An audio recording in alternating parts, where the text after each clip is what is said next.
जय जगन्नाथ वेलकम करुच्ची मोर गोटे new blog. आज घरे बनैबा नान से मुझे मैदा नहीं जाइली से अल्प किसी लुण और तेल को पकईकी भल भाव मिक्स कर नहीं फास्ट तापर मुझे किसी दही को ऐड करी दही देले नानटा पूरा सॉफ्ट भी हम तापर मुझे भल भाव मिक्स करके टिके पानी पकईकी पूरा गोलई नहीं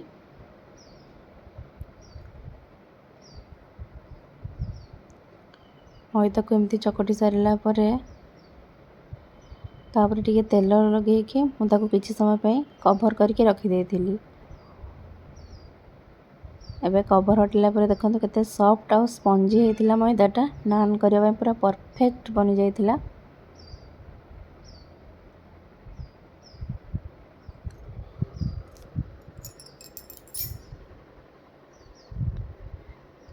टिके बड़ बड़ गोला करके नहीं कहीं नानटा टिके मोटा मोटा रहिबो जेहेतु से मैदार गोला गुड़ाक मु बड़ बड़ करके नहीं ताको मु लंबा लंबा करके बेली देबी गोल गोल करके चाहिले भी बेली हम किंतु लंबा लंबा करके भल। प्रथम मु सबको एमती मैदा लगेकी बेली नहीं थी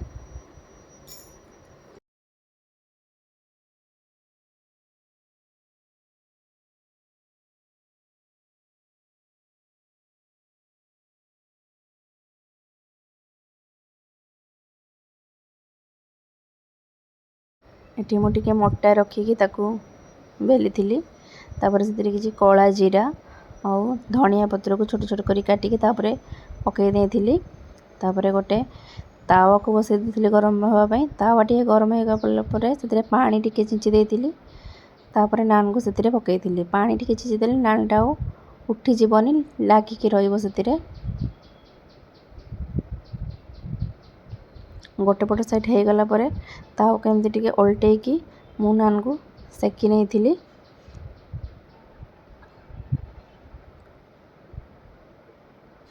तापर आ गोटे पट भल भाव सेकी हो गला से बटर लगे देती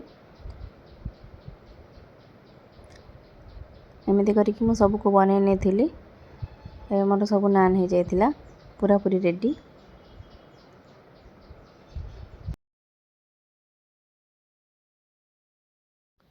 नान संगे आज पनीर कैप्सिकम बनई से पनीर को नहीं जाइली ताको एमती पूरा छोट छोट पीस कर काटी नहीं बेसी छोट नुह कि बेसी बड़ नुह पूरा मीडियम साइज करके काटी नहीं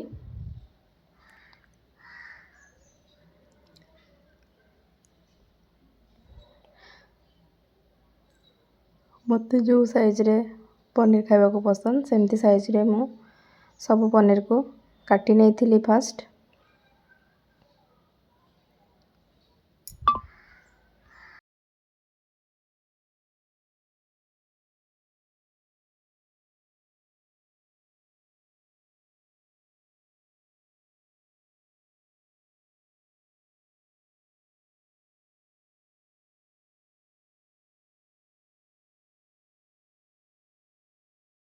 एबे देखो सब पनीर को एमती छोट छोट कर काटिक नहीं जापर फ्राए करी एबे से प्रथम गैस रे गोटे कढ़ा बसई देती से किसी तेल नहीं कि गरम होगा को छाड़ी देती तेल गरम होगा से प्रथम पनीर को दे देती तेल गरम होगा भी पनीर को देती ना पनीर तले लगिज और भांगी भी जीव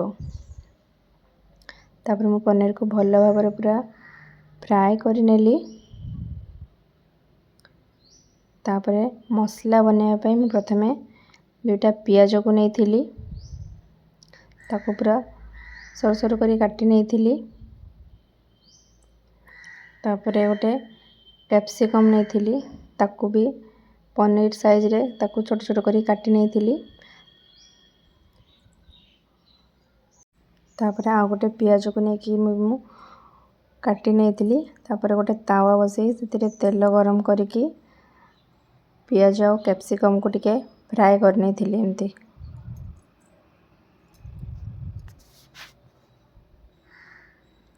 ପିଆଜ ଆଉ କ୍ୟାପ୍ସିକମ୍ ଏବେ ଟିକେ ଟିକେ ଫ୍ରାଏ ହେଇ ଆସିଲାଣି।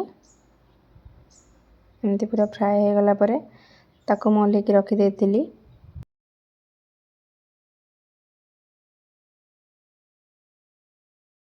ତାପରେ ମସଲା ଗ୍ରାଇଣ୍ଡିଙ୍ଗ କରିବା ପାଇଁ ମୁଁ କେତେକ ଅଦା, ରସୁଣ,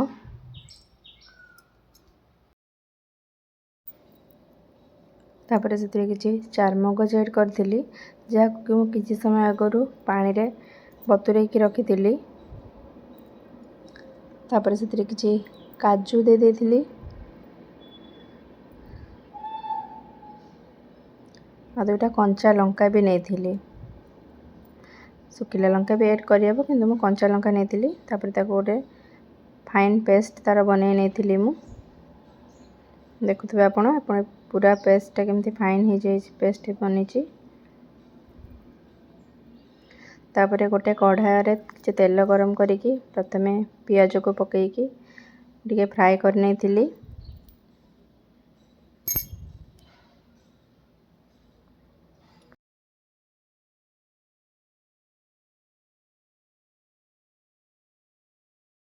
ପିଆଜକୁ ପୁରା ଭଲ ଭାବରେ ଫ୍ରାଏ କରି ନେଇଥିଲି। ଦେଖୁଥିବେ ଏମିତି ପୁରା ପିଆଜ ଫ୍ରାଏ ହେଇ ଆସିଲାଣି ମୋର। ତାପରେ ସେଥିରେ ଗ୍ରାଇଣ୍ଡିଙ୍ଗ କରି ରଖିଥିବା ମସଲାକୁ ଏଡ଼୍ କରିଦେବି। ତାକୁ ଟିକେ ଭଲ ଭାବରେ କଷି ନେବି। ଯେହେତୁ ମସଲା ସାଙ୍ଗରେ ଟମାଟୋ ଗ୍ରାଇଣ୍ଡିଙ୍ଗ କରିବାକୁ ମୁଁ ଭୁଲି ଯାଇଥିଲି, ପଛରେ 2ଟା ଟମାଟୋକୁ ନେଇକି ଗ୍ରାଇଣ୍ଡିଙ୍ଗ କରିକି ପୁଣି ସେ ମସଲାରେ ଏଡ଼୍ କରି ନେଇଥିଲି। ମସଲାକୁ ଭଲ ଭାବରେ କଷି ଦେଇଥିଲି। ତାପରେ ସେଥିରେ କିଛି ଲୁଣ ଏଡ଼୍ କରି ନେଇଥିଲି। ଯେଉଁ ମସଲା ପାଣି ଥିଲା ସେଥିରେ ଅଳ୍ପ ହଳଦୀ ଗୁଣ୍ଡ ଆଉ ଲଙ୍କା ଗୁଣ୍ଡକୁ ମିଶାଇକି ନେଇଯାଇଥିଲି। ତାପରେ ସେଥିରେ ଧନିଆ ଗୁଣ୍ଡ ଟିକେ, ଜିରା ଗୁଣ୍ଡ ପକାଇ ନେଇଥିଲି। ପନିର ମସଲା ଟିକେ ପକାଇ ନେଇଥିଲି। ତାପରେ ତାକୁ ଭଲ ଭାବରେ ମସଲାକୁ ଫ୍ରାଏ ଟିକେ କରି ନେଇଥିଲି। ମସଲା ଟିକେ ଭଲ ଭାବରେ ଫ୍ରାଏ ହେଲା ପରେ ସେଥିରେ ଫ୍ରେଶ୍ କ୍ରିମ୍ ମୁଁ ଏଡ଼୍ କରି ନେଇଥିଲି। ଫ୍ରେଶ୍ କ୍ରିମ୍ ପକାଇଲେ ପନିରର ଟେଷ୍ଟଟା ବଢ଼ିଆ ଆସେ।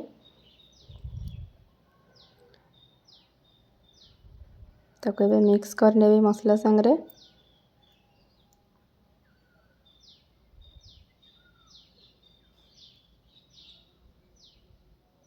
ମସଲାକୁ ପୁରା ଭଲ ଭାବରେ କଷି ଦେବାର ଅଛି। ମସଲା ପୁରା ଭଲ ଭାବରେ କଷି ହେଇ ଆସିଲାଣି ଆମର।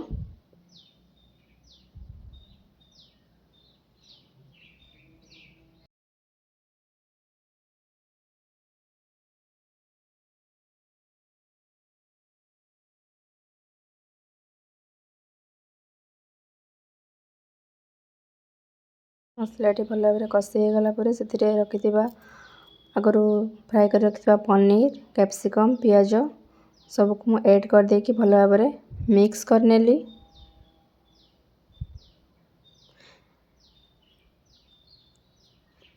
ତାକୁ ଭଲ ଭାବରେ ଏମିତି ମିକ୍ସ କରିନେବି ଫାଷ୍ଟ। ତାପରେ ସେଥିରେ ଅଳ୍ପ କିଛି ପାଣି ଦେଇକି ତାକୁ ଟିକେ ଫୁଟିବା ପାଇଁ ଛାଡ଼ିଦେବି।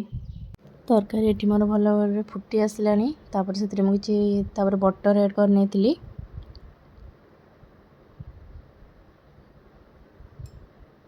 ତରକାରୀ ମୋର ହେଇଯାଇଥିଲା ପୁରାପୁରି ରେଡ଼ି। ମୁଁ ତାପରେ କିଛି ଧନିଆ ପତ୍ରକୁ କାଟିକି ପକାଇ ନେଇଥିଲି। ପନିର ତରକାରୀ ରେଡ଼ି ହେଇଯାଇଥିଲା। ତାପରେ ମୁଁ ପନିର ଟିକ୍କା ବନାଇବା ପାଇଁ ଗୋଟେ ଜାଗାରେ କିଛି ଲୁଣ,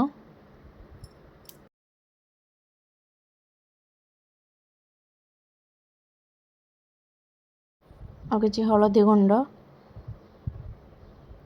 ଆଉ ରେଡ୍ ଚିଲି ପାଉଡ଼ର, ଧନିଆ ଗୁଣ୍ଡ, ଜିରା ଗୁଣ୍ଡ ଆଉ ଟିକେ ପନିର ମସଲା ଗୁଣ୍ଡ ବି ନେଇଯାଇଥିଲି। ତା ଦେହରେ ଟିକେ ତେଲକୁ ଏଡ଼୍ କରି ନେଇଥିଲି।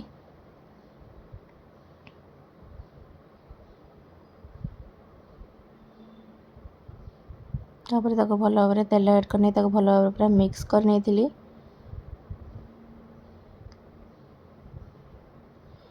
ତାପରେ ମୁଁ ପନିରକୁ ପୁରା ଛୋଟ ଛୋଟ ପିସ୍ କରି କାଟି ନେଇଥିଲି। ତାକୁ ସେଥିରେ ମିକ୍ସ କରି ନେଇଥିଲି, ପନିରକୁ ଗୋଳେଇ ନେଇଥିଲି। ଯେହେତୁ ମୋ ପାଖରେ ବଡ଼ କାଠି ନଥିଲା ଟିକ୍କା ବନାଇବା ପାଇଁ, ସେଥିପାଇଁ ମୁଁ ଛୋଟ ଛୋଟ କାଠି ୟୁଜ୍ କରିଥିଲି।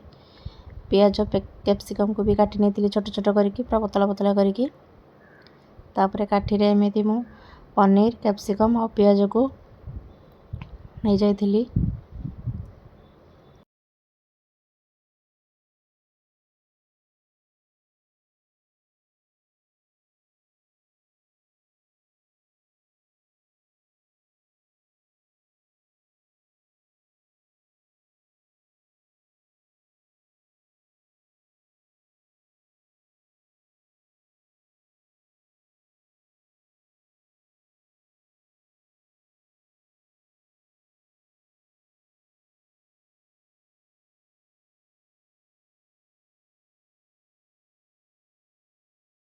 एमती करके 3-4टा स्टिक रे मु एमती पनीर कैप्सिकम पियाज को एमती लगे नहीं जेतक मु गैस रे पड़ी से आलू टमाटो पड़ियापी गोटे रखी पड़ियापी ता उपरे ताकू आगे गैस रे रखी देइतिली। तापरे पूरा कम आंच करके गैस को तापरे पनीर टिक्का बनाया मु पनीर पियाज कैप्सिकम को एमती काठी पूरे रखी नहीं पूरा कम आंच देइतिली कहीं हाई फ्लेम देले सब पोड़ी जीवो।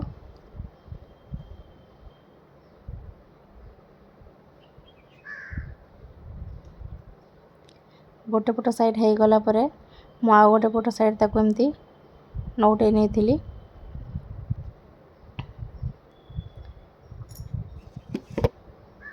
जेहेतु मुझे छोट छोट काठी नहीं से छुरी साहाय्य मुझे पट सेपट कर नौली।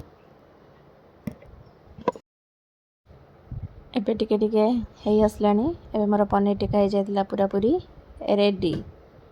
टेस्ट करके देखिए केमती लगुच। रही जय जगन्नाथ।